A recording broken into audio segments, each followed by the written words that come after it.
is actually one set is created for the practice. Cisco classes are actually using these devices. What we have here, we have two switches, same kind of network. Do you remember this network? So there are two switches, one router, and two PCs, right? This PC connected here, this PC connected here, and then they are connected here. So instead of using two physical PCs in the class, what we are doing, we are using one PC with two NICs. One connected here, one connected here. Every PC has two NICs here, so that students can connect to two different switches and they can practice. So same network there they can create with the help of this part. And you can do many exercises here with the help of this type of network design. Okay. So I would suggest you to start learning packet tracer, start doing one exercise daily or every week. If you can manage to do one exercise on packet tracer, then it will be good for you. That will definitely give you more confidence on using packet tracer. And it's very important for anyone who is studying networking or cyber security, because you can do your practice or you can do your experiments, testing, or investigation. Even when you are cybersecurity professional, you need to do a lot of investigations, and that you can do with the help of these type of tools. So this lesson is about cabling, right? I will go a little fast on this because most of the things you can do yourself. So in this lesson, we are going to talk about some transmission concepts, basic data transmission concepts, describe various types of network cables, connectors, right? Compare the benefits and limitations of various networking media, apply some appropriate tools to troubleshoot common cabling problems. So in transmission, remember there is always a sender and there can be one or multiple receivers. Okay, you should always remember that there is a sender and receiver can be more than one. One. If it is one receiver, then we call it one-to-one communication. If it is one and there are many receivers, then it is one-to-many communication. Okay? If it is one-to-one, then we generally say it is point-to-point. And if it is one-to-many, then we say it is broadcast. If it is one-to-many, then we generally say it is a broadcast. In one-to-one, we always look for acknowledgement. We always look for acknowledgement if it is one-to-one. One-to-many, we generally, I'm not saying that always, but generally we do not look for acknowledgement. Alright, so this is the transmission basic: frequency, bandwidth, and throughput. Your transmission based on these three things. Frequency, if you have studied in your high school, frequency is typically measured in megahertz or gigahertz, which indicates the number of times in a second that an electric signal can change rates. Do you remember anything about the signal waves? These waves? Do you remember anything? So this is, the frequency is like how many times this signal is changing the direction or changing the phase. So it is, if I say this is a 1 second, this is 1 second time. This time period is 1 second. So how many times it is changing? That depends on that basically describes the frequency of the wave in megahertz and in gigahertz. So which one is higher, giga or mega? Giga. Bandwidth is the amount of data that could be theoretically transmitted during a given period of time. So bandwidth is how much data this wave can carry. Remember one thing, Remember one thing, your data is not the current. Data is not transferable itself, because data is nothing but, data is either 0 or 1. So we cannot transfer the data. We have, or we need a carrier wave. A carrier wave, on top of it we load the data, and then carrier wave takes the data from one place to other place. And your NIC, your modem, your modems, your NICs, they are basically doing the job of this transmission or conversion, or this loading, unloading, loading of data on the carrier wave, unloading the data from the carrier wave. Conversion of data for medium. If it is the different medium we are using to send the data, then we use modems. So we need, bandwidth is the amount of data that could be theoretically, yeah. What do you mean by different media? Different media, like your copper cable, your fiber optic cable, right? And it may be coaxial cable also. Have you seen coaxial cable? That's the one with the point inside? Yeah, there's a one cable inside, right? So bandwidth, throughput is the measure of how much data is actually transmitted. So bandwidth, your service provider is saying that bandwidth is 1 gigabit per second. But are you getting 1 gigabit per second? No, you are not getting. You are getting 400 Mbps. So what is bandwidth? 1 gigabit per second. What is throughput? 400 megabits per second. That's how the difference is.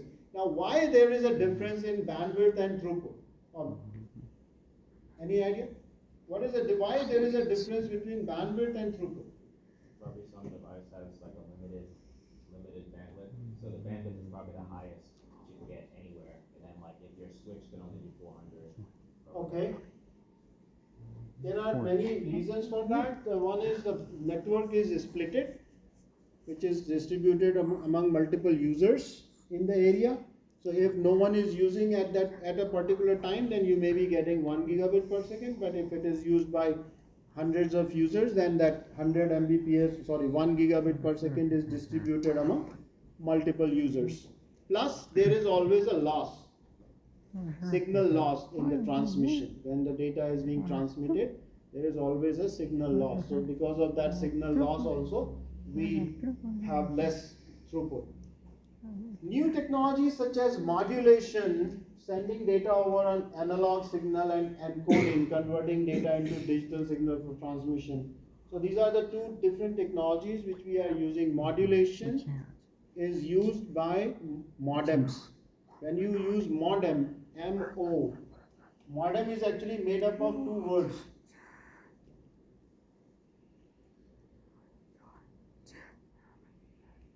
Modem, MO stands for modulation, and DEM is demodulation. Modulation, demodulation. So there is a sender and there is a receiver. So sender will be doing what? Modulation or demodulation? Sender will do modulation and receiver will do demodulation. But if this receiver is start sending something, then it will do the modulation and this will do the demodulation. Similar is encoding. So if you are using analog medium, your data transmission medium is analog signals, then you are doing modulation and demodulation. If your data transmission medium is digital, then you are doing encoding and decoding. Encoding and decoding of signals. Okay. So these are a few basics of transmission which you should know or remember.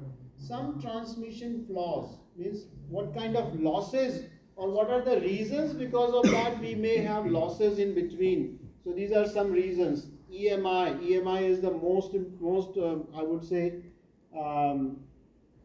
important or highly affecting reason which is causing problem with the transmission in our data network.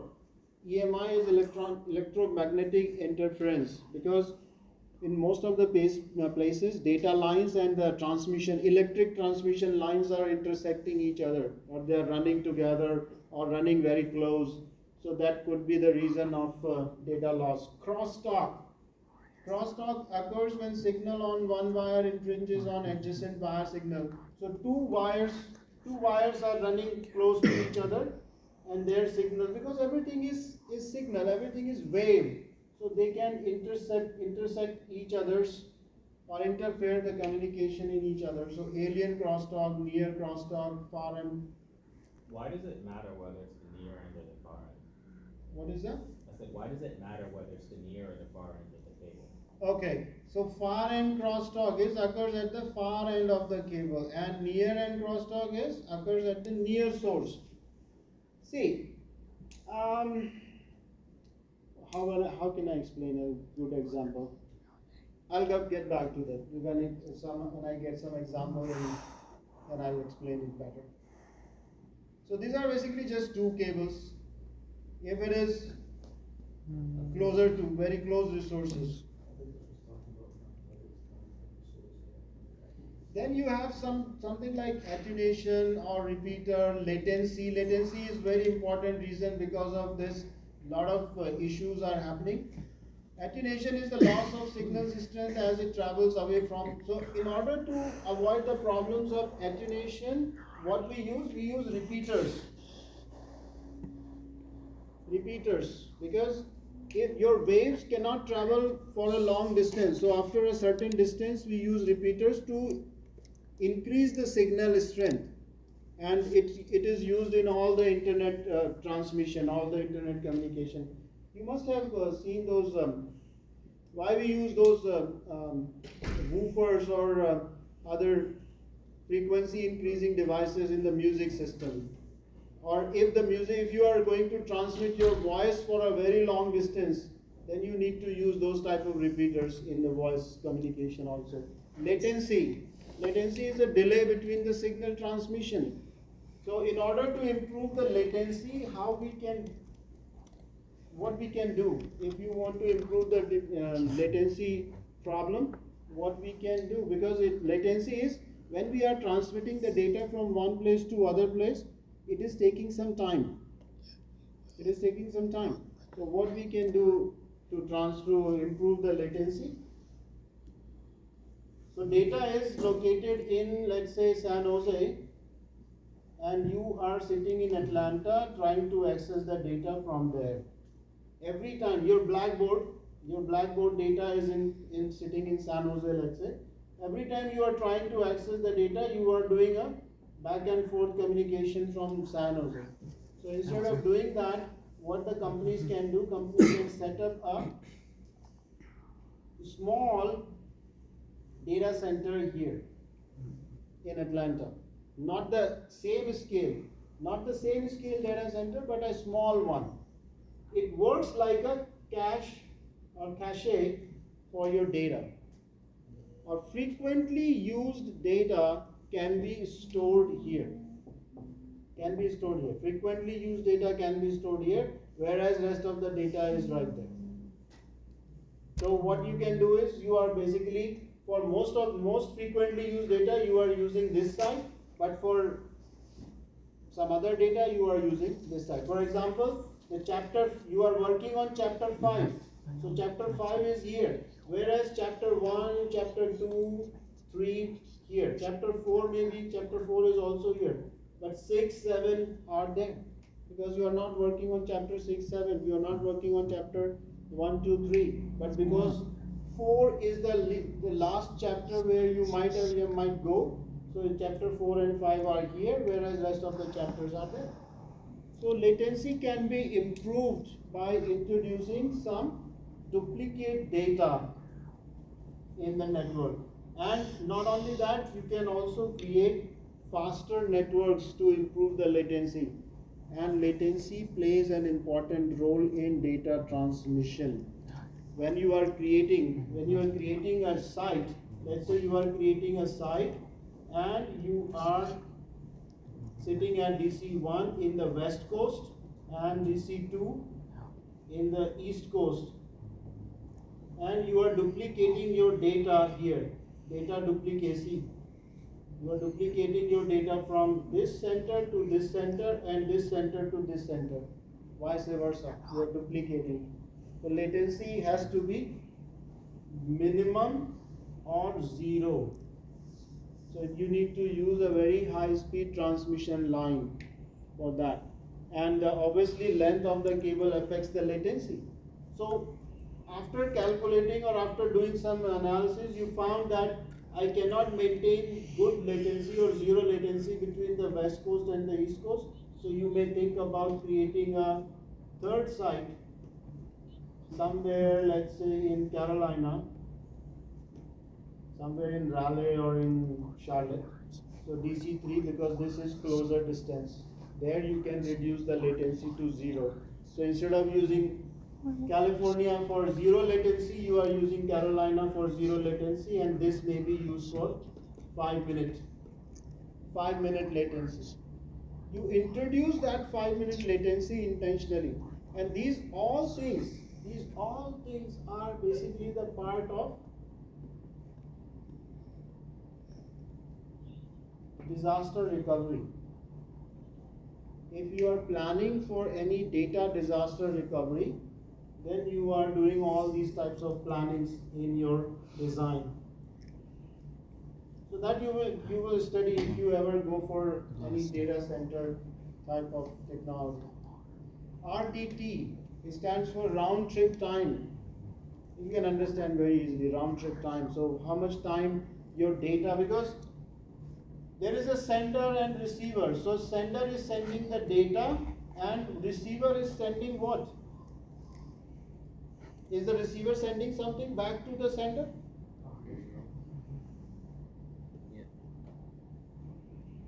What is that? Acknowledgement. Acknowledgement. Yep, that's right. Data is sender is sending the data, receiver is sending the acknowledgement. So what it is RTT. Round trip time. So don't think that I'm sending the data, receiver will receive it. That is the only time I need to consider. No. You have to consider round trip time. Then only your communication is complete. If your round trip is not completed, your sender will keep sending the same packet again and again. If your receiver is not sending acknowledgement, then your sender will flood your receiver with the same packets, same data packets, or sender will say no communication link or communication failure or something similar error it will throw on your face. So you should always consider that how much round trip time will be there. So latency always calculated based on this. It's not like that I'm sending one direction data packets. It's always, because it is always a one-to-one communication, and it has to be, round trip time has to be calculated. Then you have these three types of communications: duplex, half duplex, and simplex. Duplex, full duplex is signal travels in both directions over a medium simultaneously. Half duplex, signals may travel in both directions but only in one direction at a time. Simplex is signals may travel only one direction and is sometimes called one-way or unidirectional communication. So simplex is where you don't expect any acknowledgement. Duplex is your communication channel is capable of sending signals in both directions. Your communication channel is capable of sending signals in both directions. That is your duplex. So it is your communication channel which is considered as a full duplex, half duplex, or simplex. So you can designate what type of communication you are going to do on this channel. Okay, now we always use the word channel. What is the difference between channel and cable? Any idea? Channel is less specific. Channel is less specific, or okay, cable is visible. First of all, cable is visible. Cable is an invisible item. You can see what cable is. Cable has a thickness. It can be this thick, it can be this thick, it can be this thick. If you ever get a chance to see the cable which are going transatlantic or in the Pacific, then you can understand what the cable size could be. Okay, cables are too fat, and the cables are these cables, and the fiber optic cables are even thinner than these cables. These cat 5 cables are fatter than fiber optic cable, right? So cable is visible, channels are invisible. Cable is a physical thing, channel is a logical thing.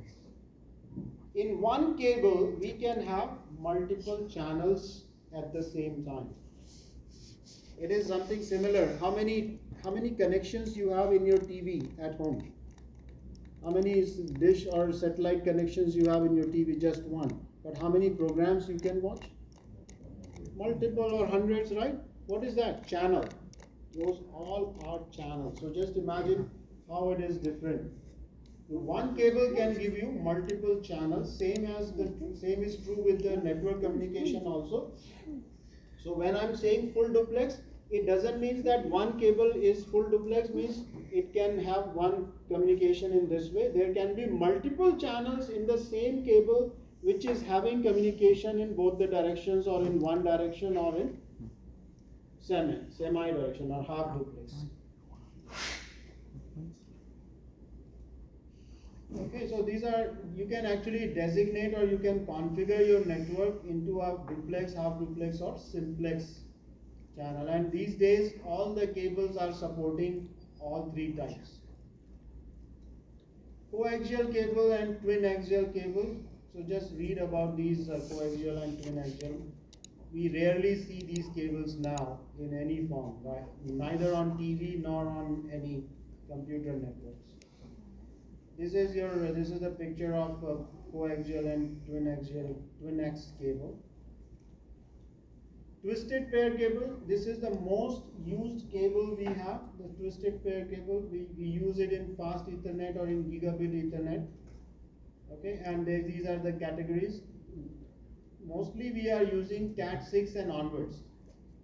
Today we are using mostly Cat 6 and onwards. We are not using anything before the Cat 6. If it is there since years, then it might be, but otherwise 5E or higher used in modern LAN system. All twisted pair cables falls into one of the two classification. One is shielded twisted pair, another one is unshielded twisted pair. As the name suggested, shielded, which has a cover; unshielded doesn't have a cover. So here is your Cat 5E data cable. You must have seen it in your homes, right? It is available in whenever you order a modem, or your ISPs are providing these cables mostly. These cables are required only when you would like to have a wired connection with your device. This is your STP or shielded twisted pair. So just read about it, what it is, what the shielded twisted pair is. So it has a shield outside, and inside you have 4 twisted pair cables. 8 cables are there total. Total 8 different cables are there, and we call it 4 pairs. Okay, and they are color coded. Now, in order to achieve a successful communication with these cables, they are supposed to be arranged in a proper sequence. They are supposed to be arranged in a proper sequence when you put in the connector. This is your another picture of STP or shielded twisted pair. Now, why we need a twist? There is a science or physics behind the twist. So to cancel the EMI, electromagnetic interference, because when your current travels in a straight line, it creates a lot of interference. But when you do it like this, it cancels each other. It cancels each other's interference. So that's why 2 cables are twisted together. Not all the 2 cables are twisted together, and then see, total 8 cables are there. when you twist two cables together, you get 4 pairs. And then you twist all these 4 pairs together. All the 4 pairs twisted together, so most of the interference cancelled by these twists. And this cat, the number cat, this cat number, you see this cat number? Cat 3, 5, 5e, 6, 6a, 7, 7. These are basically the number of twists per inches. Number of twists per inches basically decides how this cat is calculated.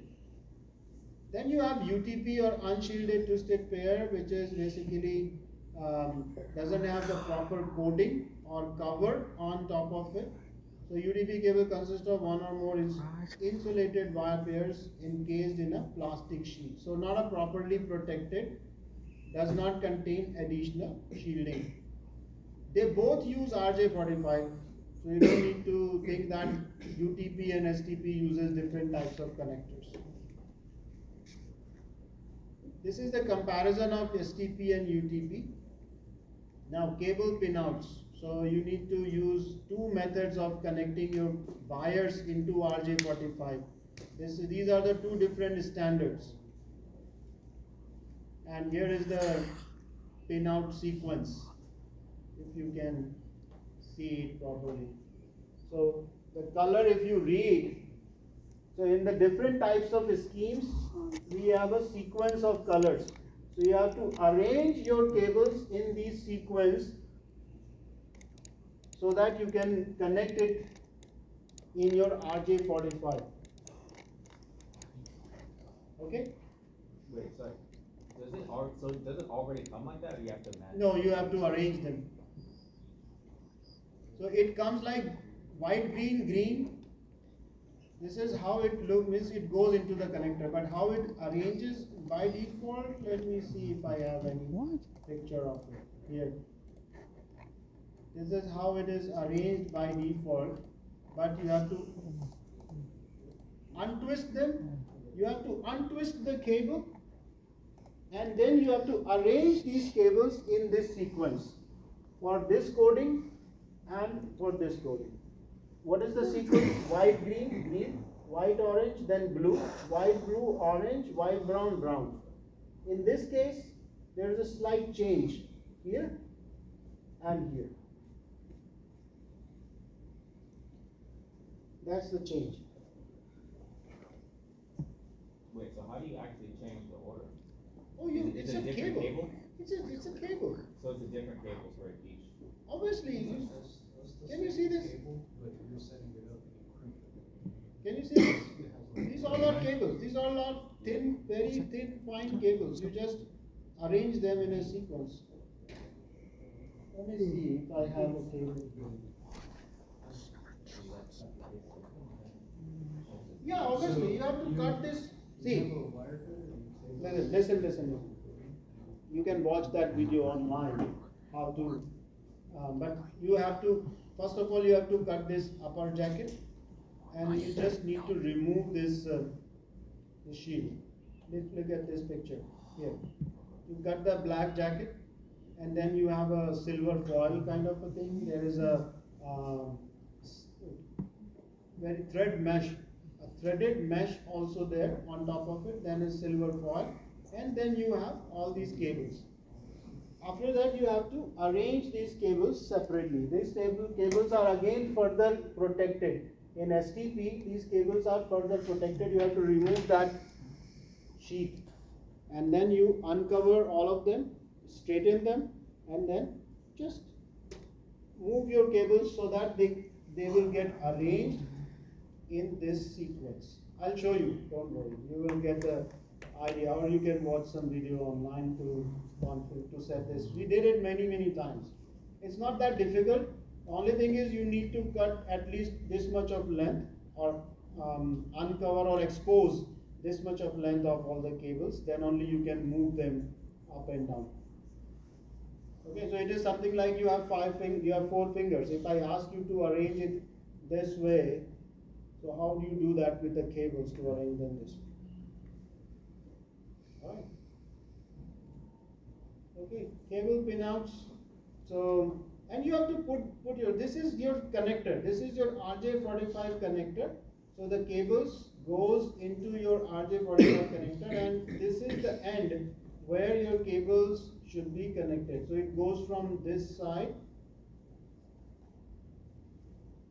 it goes from this side only, and at the end you will find some copper connectors.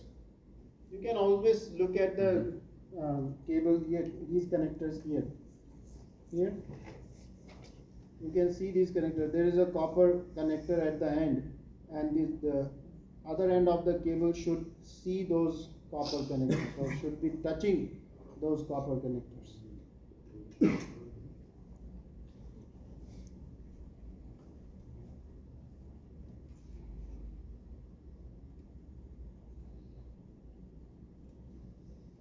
Let me see if I can see it.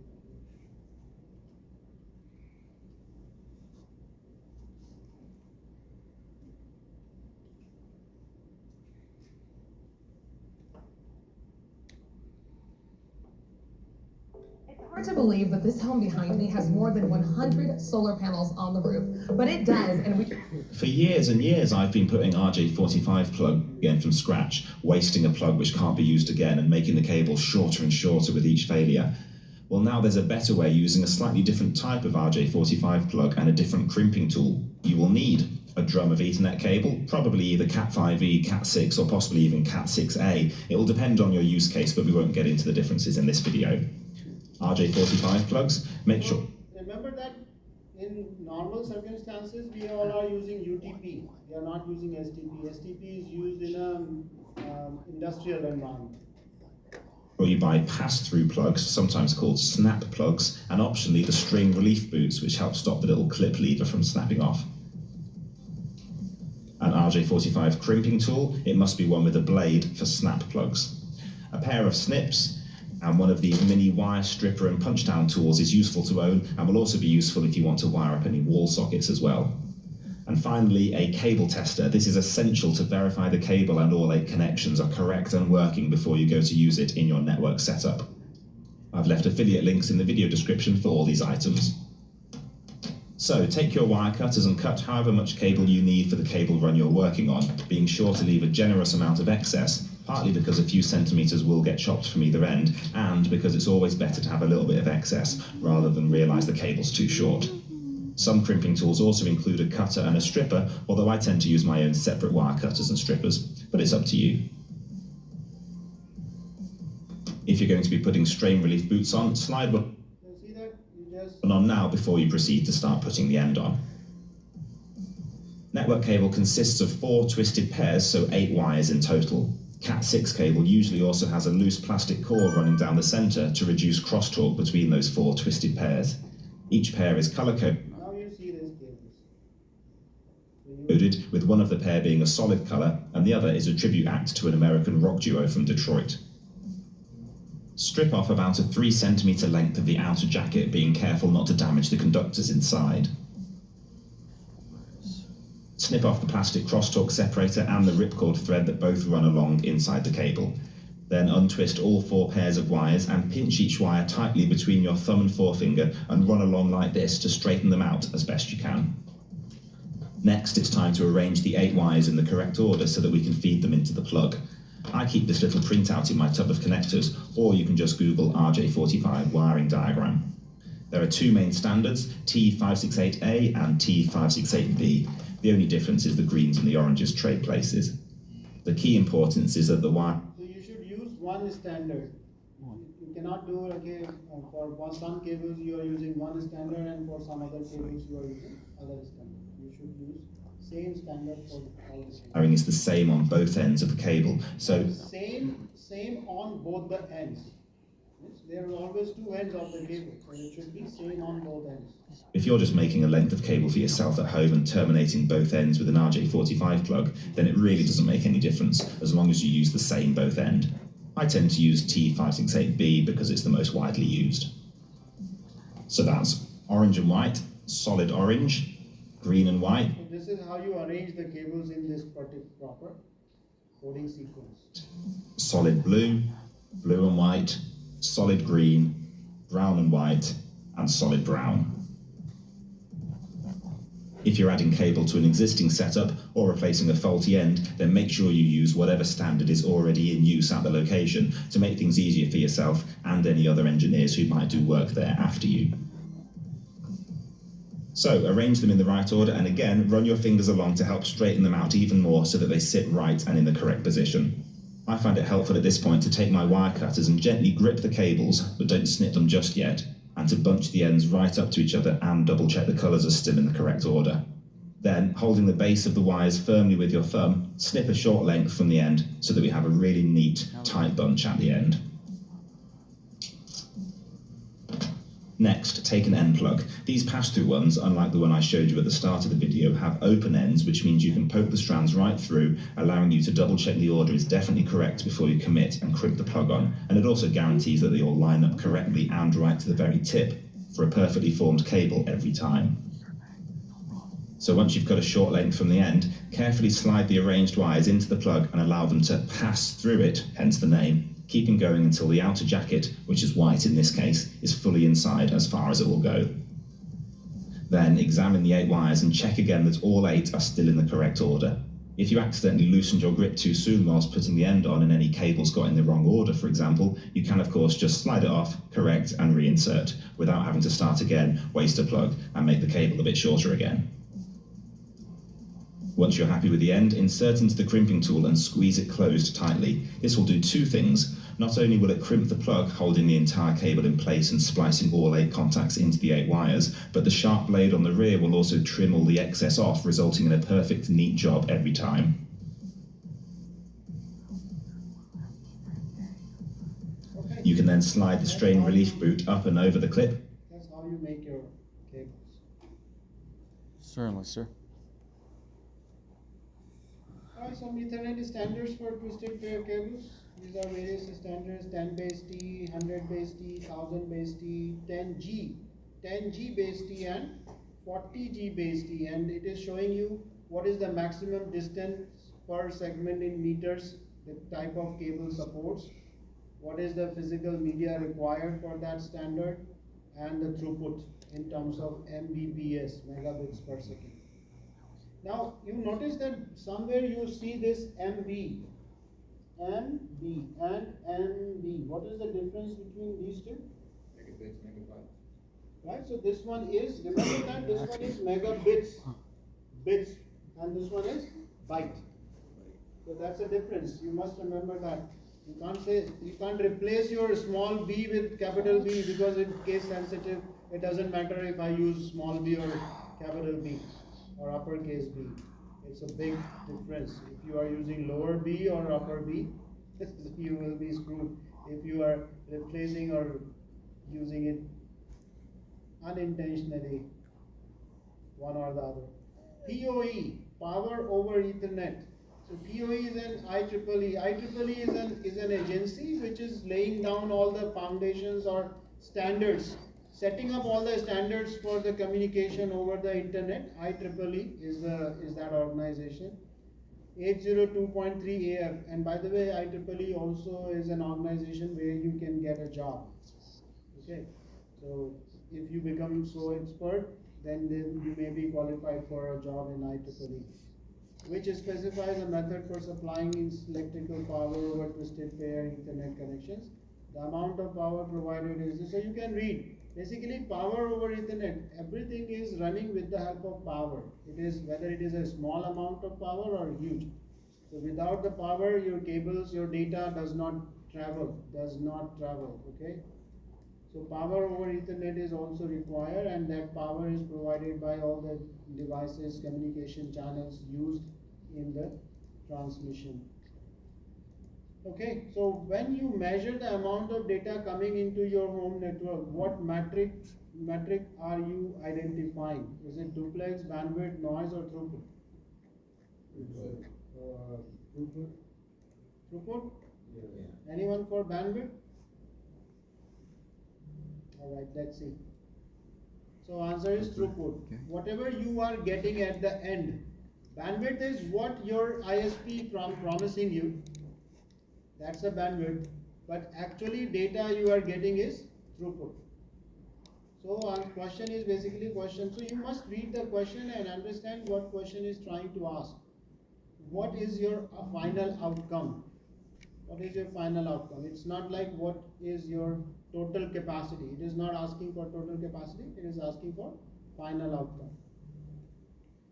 Then we have some pages about the fiber optic cable. So these days AT&T and few other service providers are using fiber optic cables or fiber optic network. Google is one of them. So if you have seen fiber optic cable, very good. If not, then you can take help from the Google and get to know what is fiber optic, what is fiber optic connectors looks like. Maybe connector types. So these are the different types of fiber optic connectors. We call it LC, SC, ST fiber connections. You can see in the images. Right, so various images for fiber optic connectors. Okay, this is how the fiber optic cable may look like. There are different types of cables on the fiber optic also, where you have multiple cables or you may have just one cable. One cable means one strand of fiber optic or multiple strands of fiber optic. So it's all given up here. What are the benefits? So benefits are definitely the fiber optic is giving you very high throughput because the data travels in the form of light. Data travels in the form of light in fiber optics. Very high noise resistance because of light. It does not interfere, noise does not interfere in the light transmission. It is excellent security because no one can intercept traffic or data in between, able to carry signal for very long distances. Some drawbacks: expensive. Obviously the cost is higher than twisted pair. We do not use fiber optic cables in our home networks, and requires special equipments to splice or to create the cables, connect the cables, make the connectors, and obviously you need special devices to use fiber optic cable. You can't just use these type of switches and routers if you are using fiber optic cable. Single mode fiber, so that is your type of fiber optic cable we are using. The internet backbone depends on SMF or single mode fiber. When we say backbone, what does it mean? Backbone, internet backbone. It integrated in the.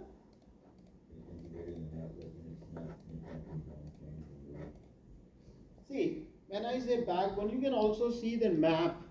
If you search the Google and ask Google, show me the internet backbone map of the world.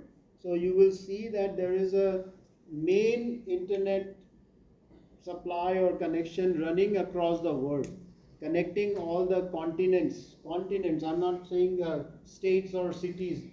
Connecting all the continents in this world with each other over the internet, and that is basically the backbone.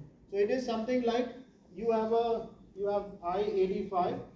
You have I-85 running from north to south, and from this I-85 multiple other roads or highways are connected or emerging or merging into the I-85, and then from those state highways. So there is a one big network which is running across the continents, and then from there it is multiple small channels.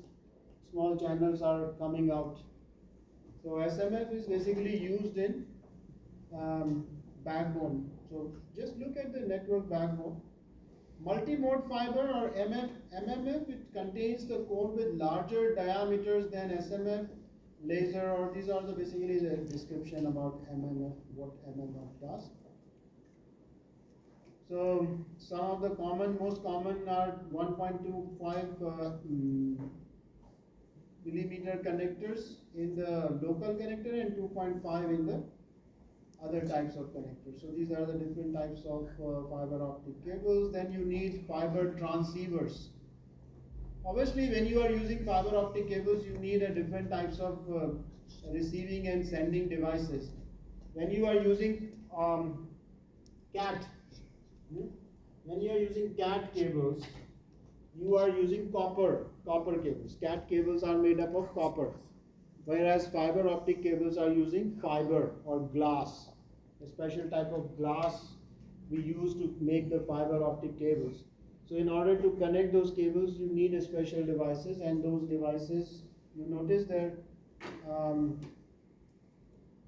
let me see if we have pictures here. No, no pictures. Some switches allows you to change and upgrade its interfaces, fiber optic interface.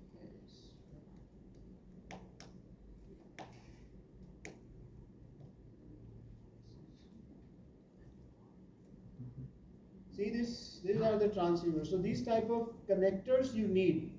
If you notice or you remember in the switch I was showing you the blank space or the empty space where there was no connector but a slot was given.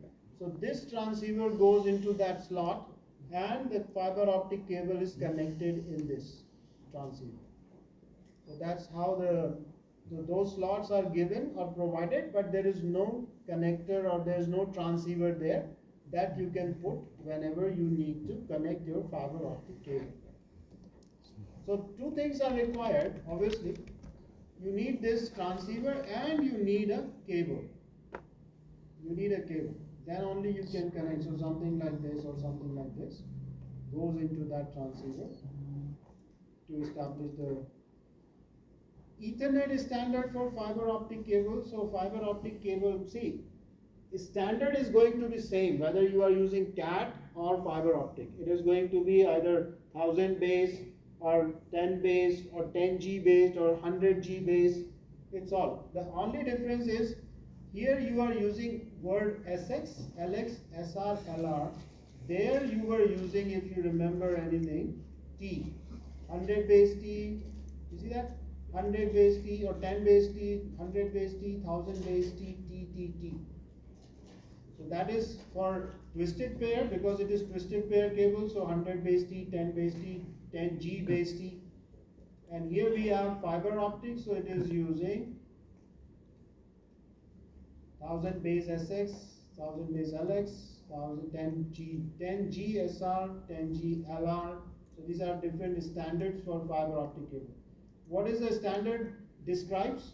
What it tells you? It tells you basically how these cables or data transmission should take place in these cables. So you have to study a little bit more about these standards here. You can take the help from Google and get everything about 1000 base SX or LX. Some of the problems in the fiber type mismatch, wavelength mismatch, dirty connectors, link loss. Some troubleshooting tips are given, what you are supposed to do when you are, if you are doing troubleshooting. Now, it all depends on in which field you are working and what kind of problems you may have and how it can be corrected. And if you are working in a company which is responsible of taking care of transatlantic or trans-Pacific internet cables, then you should know how to do diving or using those diving equipments and dive deep into the oceans to fix all the cables. You may need to know in addition to the technology of fixing the cables. Toner and the probe kit. So you need the tools, you need these type of tools to do the troubleshooting with these cables. So one of the device you must have seen, the cable testing kit. It's a very basic tool that you have seen in the video I was showing you earlier. I closed that tab. So that cable testing kit in the next room. If anyone can go to the, you are Joe or Sam? Sam, go to that room, see if any class is going on, then don't go in.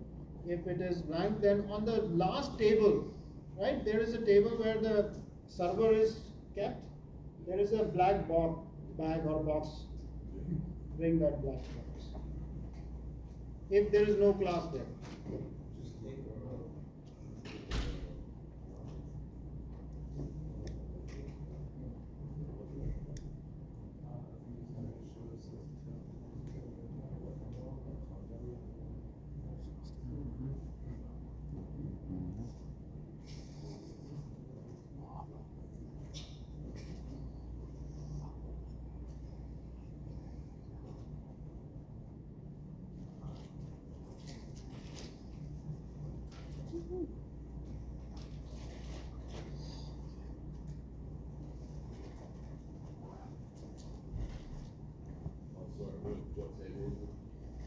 very end, at the very end, yeah, on this wall like this, there is a table right here.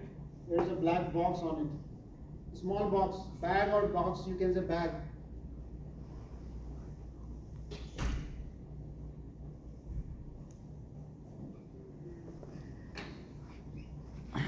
So you need various types of tools if you are working in the troubleshooting team or engineering team. Multimeter. Have you ever seen multimeter or used multimeter? It's a very common device for electronic people.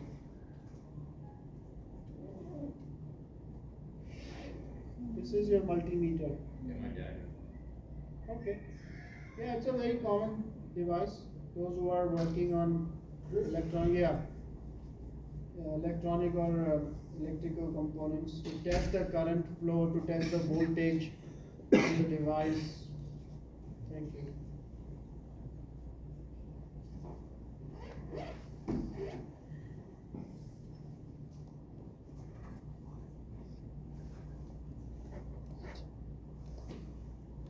You see, these are the various tools we have here. Just try to see what these tools are. And you can also see this cable tester. Cable tester is a very common thing. You can have it as a for the fun activity. Alright, so multimeter, cable continuity tester, that is the one device you were looking at earlier.